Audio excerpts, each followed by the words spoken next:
Basically, the temperament types are based on the five element theory of traditional Chinese medicine. And if you have any background in TCM, then you'll probably know that there are two main theories. There's yin-yang theory, which relates things to either being more yin-like or yang-like, yin being more characteristics of water and cooling, and yang characteristics being more fire and excitement and activity. And things are either yin or yang in nature depending on what they're being compared to. So that's one TCM theory. And then the other one is the five element theory, which looks at the same meridians and organs that are talked about in yin-yang theory, but looking at them from the perspective of the five elements, because the ancient Chinese lived in harmony with the seasons, and so they understood that there were cycles in nature, and they correlated some of the things they saw happening seasonally to what was going on within the human or the horse's body. And so the five element theory is what this temperament typing is based upon. Just to give you a little bit of background on the theory, there's something called the creation cycle, which goes in a circle here. So when we are talking about creation, it's basically that as you go clockwise around the circle, the element that comes next when moving clockwise is the child of the one that came before it. And the season, usually birth is related to wood.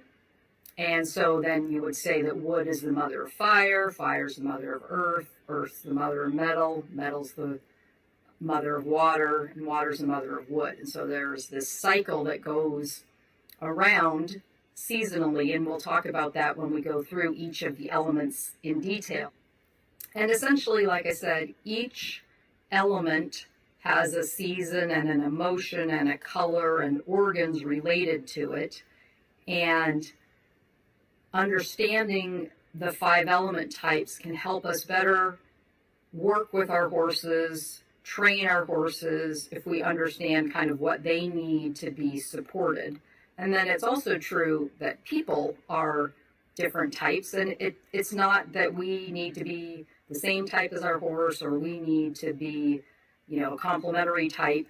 It's more just understanding tendencies. And ideally, a well-balanced animal or person will show some tendencies in a number of different organ systems or elements. However, there may be weaknesses or areas that they are prone to have issues with when they go out of balance. Fluids, so you may see a horse that's stocking up, or if you live in a damp climate, the Pacific Northwest, I would say, tends to be a damp climate, although lately it seems to be hotter and drier.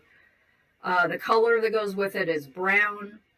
And the colors I mentioned in that you may notice the colors during the season, but also energetically, the colors may help balance a horse, or it may be like a fire horse may not need a red halter and a red blanket. That may be too much, and they may need more like blue to calm down the fire. So it's just something to play with if that interests you.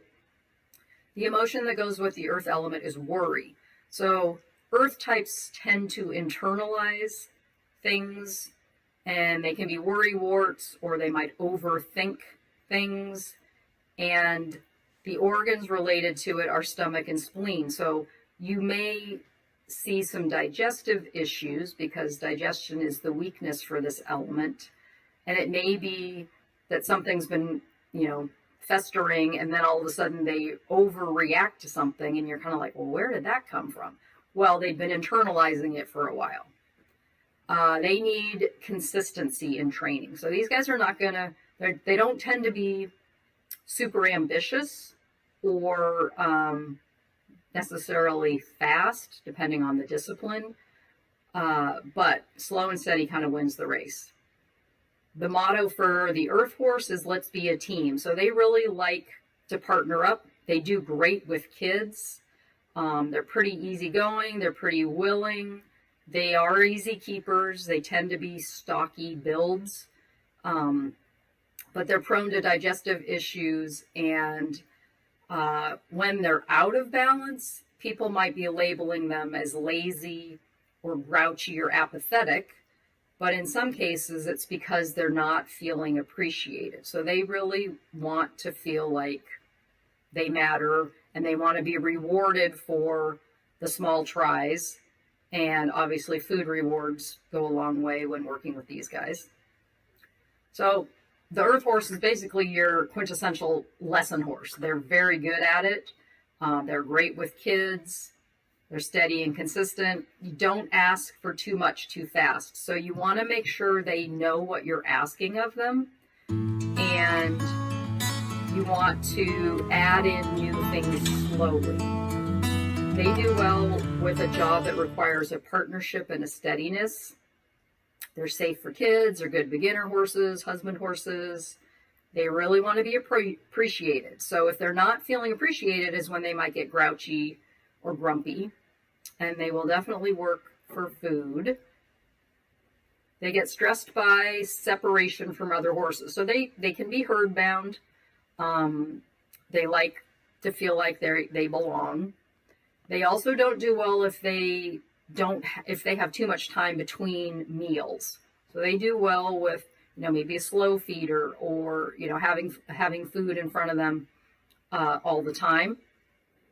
They benefit from nutrient-dense foods to help support their muscles. They do well with mostly grass hay. So you can, do the low sugar starch hay. But like I said before, you don't want to limit the hay necessarily. You just want to feed them stuff that isn't really, really high in sugar. They tend to do well with beet pulp. Herbs to support digestion can be beneficial. And the other thing that the spleen does is it governs the lymphatic system. So if they have sluggish lymphatics, then something like echinacea might help with that.